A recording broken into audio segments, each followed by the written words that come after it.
the wedding that wasn't meant to be. I never thought I would be the person to ruin a wedding, especially not my own brother's wedding.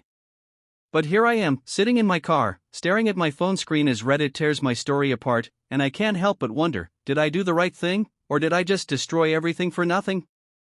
It all started about a year ago when my brother, Daniel, got engaged to his fiancée, Claire.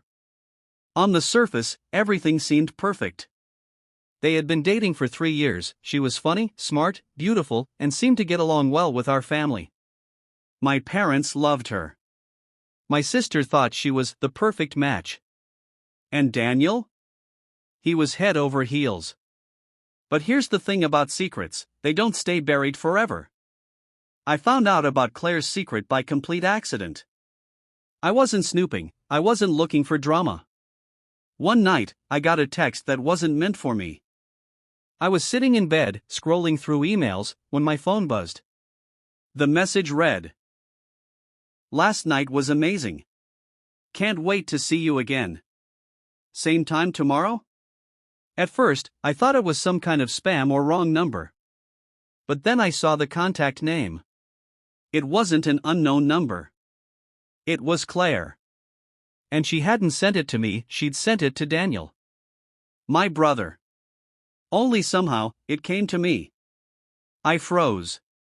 My stomach dropped like I'd just been pushed off a cliff.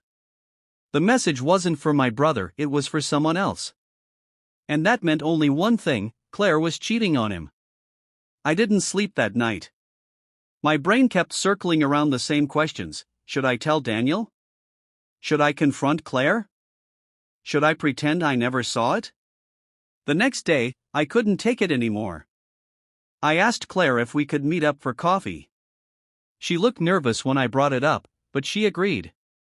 We sat across from each other at this little cafe near downtown, and I just came out with it. I got a text from you last night. I think it was meant for someone else. Her face went pale. She opened her mouth, closed it again, and then finally whispered, "You weren't supposed to see that." I asked her who it was, why she was doing this, and if she even loved my brother. She started crying, saying it was a mistake, that it didn't mean anything, and that she loved Daniel. But when I pressed her, she admitted she'd been seeing this guy for almost 6 months. 6 months. Half a year of lying. I walked out of that cafe shaking with rage. I didn't know what to do. If I told Daniel, it would destroy him. If I didn't, he'd marry a liar. Fast forward a few months, and the wedding day was looming closer. Every time I saw Claire smiling at Daniel, laughing with my family, pretending to be this perfect bride-to-be, I felt sick. I couldn't stand it anymore. The night before the wedding, I made my decision. I wrote Daniel a letter. I told him everything about the text, the coffee meeting, the affair. I slipped it into his jacket pocket while he was distracted. The next morning, chaos erupted. Instead of walking down the aisle, Daniel stood in front of everyone, our family, friends, Claire's family, all the guests, and announced there would be no wedding. He said he had just learned the truth, that Claire wasn't faithful, and he couldn't marry her. People gasped. Claire screamed at me, realizing immediately where it came from. My parents looked like they were about to faint. Claire stormed out crying, her family followed, and Daniel. Daniel just sat there, broken. Now it's been 3 months since that day. Daniel isn't speaking to me. My parents are furious because they think I should have told him privately instead of waiting until the last second. And Claire? She's moved on with the guy she was cheating with. But here's the part that keeps me awake at night. Did I save my brother from a lifetime of pain, or did I just destroy his happiness? Because sometimes, I wonder if ignorance really is bliss. The boss who knew too much. A shocking office story where secrets, lies, and hidden agendas collide. One employee's quiet life takes a dangerous turn when the boss seems to know everything. I had been working at Horizon Solutions for about 3 years. It was a mid-sized company, nothing glamorous, but it paid the bills. My boss, Mr. Langston, was someone everyone whispered about in the hallways. He was smart, intimidating, and strangely perceptive. People said he could read minds, but I thought it was just office gossip. I didn't realize just how right they were. It all started on a Tuesday morning. I was at my desk, staring at a mountain of reports, when Mr. Langston appeared behind me. He didn't knock. He rarely did. He just appeared. "Morning, Eric," he said, his voice calm but firm. "You've been working late. I noticed." I froze for a moment. How could he know that? I hadn't mentioned anything to anyone. "Yes, sir," I mumbled, trying to sound casual. He nodded slowly, as if he were evaluating me. "I need those reports on my desk by 5. Anne?" "Eric?" "Sir? Don't make mistakes this time. Last week's error almost cost us the Henderson account." I swallowed hard. That mistake was months ago, not last week. Somehow, he remembered everything, every tiny slip-up. I spent the day trying to focus on work, but I couldn't shake the feeling that he was watching me, not just in the office, but everywhere. A few weeks later, things escalated. It was late evening, and I was the last one in the office, working on a client presentation. I heard the faintest click behind me and turned. There was Mr. Langston, leaning against the doorway. "You're working late again," he said, raising an eyebrow. "Yes, just finishing up." He didn't move closer. He just stood there, silent. Then, in a voice that sent chills down my spine, he said, "Eric, I know about the emails you sent last month." My heart stopped. Emails? I had sent some personal emails to a friend about how stressful work was. Nothing serious, just venting. How could he possibly know about that? I don't understand, sir," I stammered. He smiled, but it wasn't friendly. "You'll understand soon. For now, keep your private life private. Or you'll regret it." After that, I started watching my back. Every keystroke felt like it could be monitored, every word weighed a ton. I avoided the break room. I avoided the elevators. I even stopped using my personal phone at work. Then came the incident with Sarah. Sarah was the new intern. Bright, energetic, and oblivious to office politics. One afternoon, she approached me, looking flustered. "Eric, can I ask you something?" "Of course," I said, feeling protective. "It's about Mr. Langston. I think he knows something about me, something I haven't told anyone. And it's private." I frowned. "What do you mean?" She hesitated. I applied for a different department, quietly. I didn't want anyone to know, especially him. But yesterday, he called me into his office. He mentioned the application, before anyone else even knew. I felt a chill run down my spine. He was watching everyone. Always. "Just be careful, Sarah," I warned.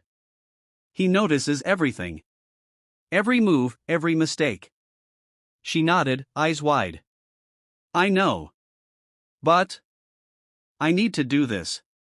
I can't stay in this position forever." Things got worse a week later.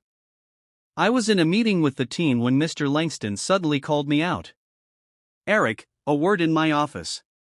Everyone turned to watch as I followed him. Once inside, he closed the door behind us. "I've been reviewing your files," he said, voice calm but ominous. "You've been hiding something." "What?" I asked, panic rising. "Don't play dumb. You've been logging into the system after hours. Trying to cover something up." "What is it?" I shook my head. "Sir, I haven't done anything wrong. I swear." He smiled again, not friendly. "We'll see. Just remember, Eric. In this office, secrets don't stay secret for long." I left his office shaking. I realized then that Mr. Langston wasn't just a boss, he was a predator in the corporate jungle. And I was the prey. Then came the day that changed everything. It was a Friday afternoon. I was alone in the office, finishing some documents. The building was quiet, almost eerily so. I was just about to leave when I heard a soft tap behind me. "Eric." I spun around. Mr. Langston was there, holding a folder. "Open it," he said. I hesitated. Something about the tone in his voice made my stomach turn. I opened the folder. Inside were copies of all my private emails, notes about my mistakes, and even personal details I hadn't shared with anyone. "I know everything," he said, leaning closer. "And I can use it, if I want to. But I won't. Not yet." Why are you doing this?" I whispered, my voice shaking. "Because, Eric," he said, eyes piercing, "I see potential in people. But potential comes with responsibility. I need to know who I can trust, and who I can't." I swallowed. "And me?" He closed the folder. "You're on the edge. One wrong move, and it's over." I left the office that day feeling like I had walked out of a nightmare. But things weren't over. The following Monday, Sarah came to me again. "Eric, I think he knows about your side project. The one you're doing at night. The freelance coding?" I froze. I hadn't told a soul at work. How could he possibly know? I don't think he should know," I said cautiously. She nodded. "I know. But you need to be careful. He's dangerous. Not in a physical sense, but he knows everything. And he uses it." I realized then that working for Mr. Langston wasn't just about doing your job. It was about surviving. Weeks passed, and the tension at work grew unbearable. I started documenting everything, keeping secret notes about his behavior, just in case. Sarah did the same. And one evening, we compared notes. "What if we confront him?" she asked, a mix of fear and determination in her eyes. I shook my head. "No. That's too risky. We need to find out what he wants first. Otherwise, we're finished." We decided to play along, act normal, while secretly gathering evidence. Every day felt like walking on a tightrope. Every word, every email, every action was calculated. Then the breakthrough came. I noticed a pattern in his behavior. He checked emails at the same time every night, made certain calls, and left the office for exactly 30 minutes every afternoon. It was predictable. Almost too predictable. I shared the pattern with Sarah. "If we time it right, we can see what he's really doing. Maybe we can find proof." She nodded. "Okay, let's do it." That Friday, we stayed late again. Mr. Langston left for his usual 30-minute break. We followed discreetly, careful not to be seen. He went to a small building behind the office, entered, and we waited outside. After a few minutes, we peeked through a window. Inside, we saw him meeting with several other company executives. They were discussing bribes, secret deals, insider information. Everything illegal. Our mouths went dry. This was bigger than we imagined. Mr. Langston wasn't just controlling the office, he was running an entire underground operation. We had the evidence. Copies of emails, recordings, documents. But now the question was, what to do with it? We couldn't go to the police without proof it would stick. And if we confronted him, he'd know immediately. After a long night of planning, we decided on a bold move. We'd expose him in a way he couldn't predict. The next Monday, during the morning briefing, Sarah and I casually started a discussion about work ethics and transparency. Mr. Langston listened, suspicious but calm. Then, I said something that made him pause. "You know, it's funny how some bosses think they can manipulate everything, while employees quietly gather evidence." He froze. I continued, "Funny how secrets never stay secret." Sarah added, "It's almost like someone is keeping track of everything." Mr. Langston's eyes narrowed. For the first time, he looked genuinely worried. Before he could react, I pulled out a folder of evidence, dropped it on the table, and said, "All of this, sir. Every illegal deal. Every hidden document. Every bribe." He turned pale. He opened his mouth, but I spoke before he could. We're handing this to the authorities. Your control ends today. The aftermath was surreal. Mr. Langston was suspended immediately. Investigators took over the company. Some employees were terrified, others relieved. Sarah and I were shaken, but we had done the impossible. A week later, I was walking through the office, now under new management, when I saw Mr. Langston one last time. He didn't look angry. He didn't look vengeful. He just nodded. "Smart move, Eric," he said quietly. "You survived. Most wouldn't have." Then he turned and walked away, leaving me with a mix of relief and lingering fear. From that day on, I realized something important. In life, people will try to control you, manipulate you, and watch your every move. But if you're careful, smart, and brave enough to play the game, you can survive. And sometimes, even win. The hidden agenda. When your boss knows more than he should, the line between loyalty and danger disappears. Secrets unfold, tensions rise, and one unexpected move changes everything. I had been working at Crescent Tech for nearly 2 years. It wasn't glamorous, but it was stable, and I liked the team most of the time. My boss, Mr. Harding, commanded attention without raising his voice. People either respected him or feared him. I used to think it was just personality, until I noticed the small things. The first warning came during my second month. I had been emailing my friend about work frustrations, nothing serious. One morning, he appeared behind me. "Good morning, David," he said, looking at my screen. "You're sending a lot of emails lately. Some personal." I froze. Yes, sir?" He smiled faintly. "Just remember to keep personal matters personal. Work here requires focus. That includes loyalty." Over the next weeks, I noticed patterns. He knew when someone was late, remembered every minor mistake. The office atmosphere changed. People whispered, but no one dared openly talk about him. Lucy, a new analyst, confided in me one afternoon. "David, I think Mr. Harding knows about my plans to apply to another team." "How could he know?" I asked. She shook her head. "I haven't told anyone. He mentioned it yesterday." I realized then that he was watching everyone. Every move, every word, every secret. One Thursday evening, I was working late when I heard footsteps behind me.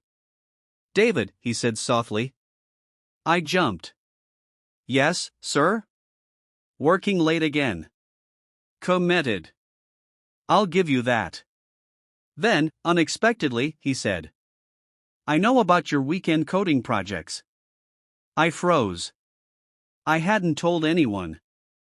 "I don't mind," he added. "But information is power. People who underestimate me rarely stay here long."